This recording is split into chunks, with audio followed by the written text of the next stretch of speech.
Chilla Cameron says that Africans from the continent don't like black Americans. I quote him saying that when he goes to fill out paperwork, that he'd rather fill out black than African Americans because Africans don't even fuck with us, which in my opinion is a broad statement to make. Rapper Mace responded to this statement by saying, "Do Americans mess with us?" Cam didn't answer but bypassed this statement by saying, "You're American, Mace. When you go to the Olympics, you're not from the motherland, you're from America." Cameron's statement is untrue to me. And no disrespect to Cameron, but Cameron is a rapper. When it comes to the realms of black consciousness and intellectual thinking, some things he should just leave alone. Because some Africans don't mess with us black Americans, that's true. But on the other hand, the flip side to that coin, some of us black Americans don't mess with Africans.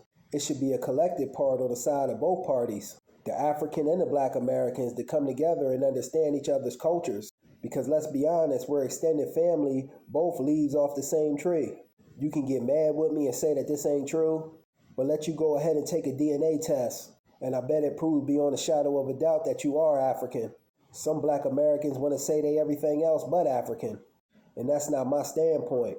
Yes, I'm a black American, but I never deny my African roots. Now, you don't see a lot of black Americans and Africans coming together, which I like to see, and everyone pretty much does stick with their particular group of people. But for Cam to make such a broad statement that Africans don't fuck with us is just wrong, because a person that don't know no better may assume that this is true. If I personally hadn't grown up and had African friends, I may assume that this is true. But me, I know better.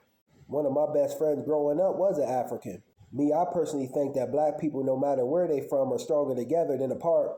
But you do have a few people that want to downgrade the significance of our African ancestry by saying most of us were already here in the Americas, and some of us were. We populated everywhere in the world. We were the first people.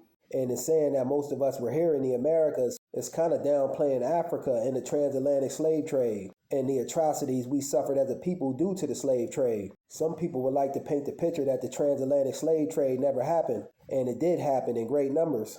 And it's my understanding that life started in Africa and migrated outward.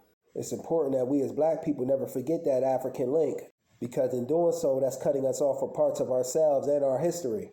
But I'm not saying to forget about our black American culture, because we have a rich, unique culture. But who's saying and telling us that we can't recognize both African culture and the black American culture? Who's saying that we solely have to pick one and reject the other? Just my thoughts on the matter. Peace.